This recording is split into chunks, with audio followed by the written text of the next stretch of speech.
My name is Verona Elvay, and I am an outcast. I tell many of my fellow degenerates that I was abandoned in my youth, but the truth is far more painful than I admit.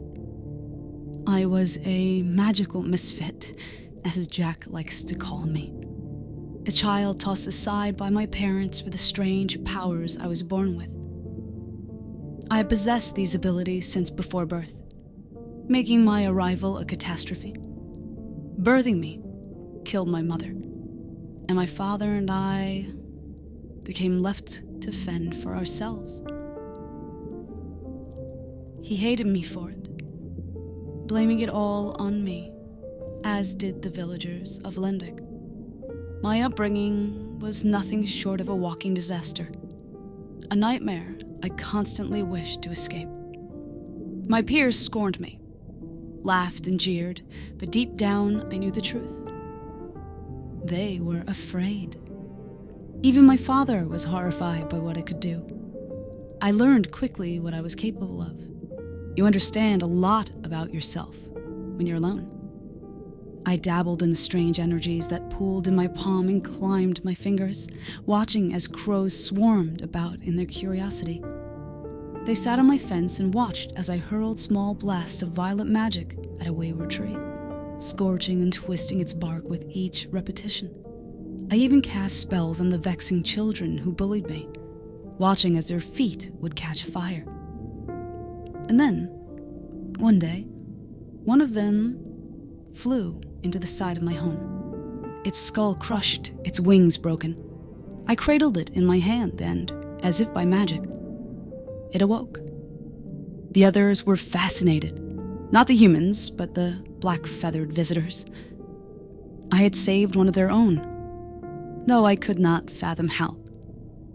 They became my only friends, and I became one of them.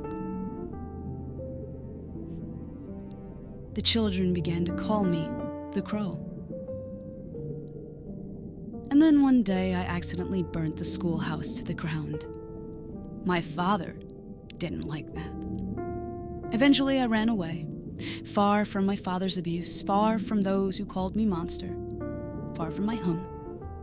I found myself lost in a broken world until I met others like me. Outcasts, bandits. We forged a bond. At first, I was seen as their shepherd, but it wasn't long before we learned how hard it was to survive on our own.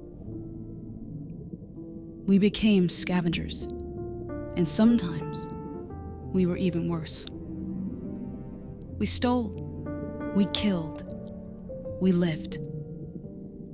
And every day I felt deep regret grow, for even though I loved the people I had found, my bid for peace only brought more blood and pain. I wished to escape, but there was no way out, because I knew they would never allow me to leave. Until I met him, King Bloody Fangs. They sing a song about him, you know? A cute little nursery rhyme that even travels all the way to Lendic and the surrounding villages. I always thought he was a myth. I learned that he is very real, and I became obsessed. We were at odds in the start, but even then, I couldn't help but gravitate towards his aura. I was smitten by his charm, that jagged-toothed smile, and the chaos and destruction he would bring everywhere he went.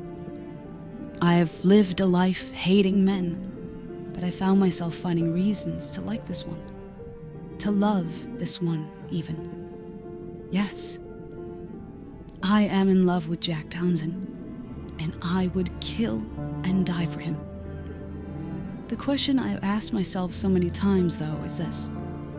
Am I obsessed and in love with the man, or with the death he radiates, with the power that swirls around him like the scarlet coat he never removes? Well, dear journal, I suppose it's a question for another time. I'll tell you more later. V.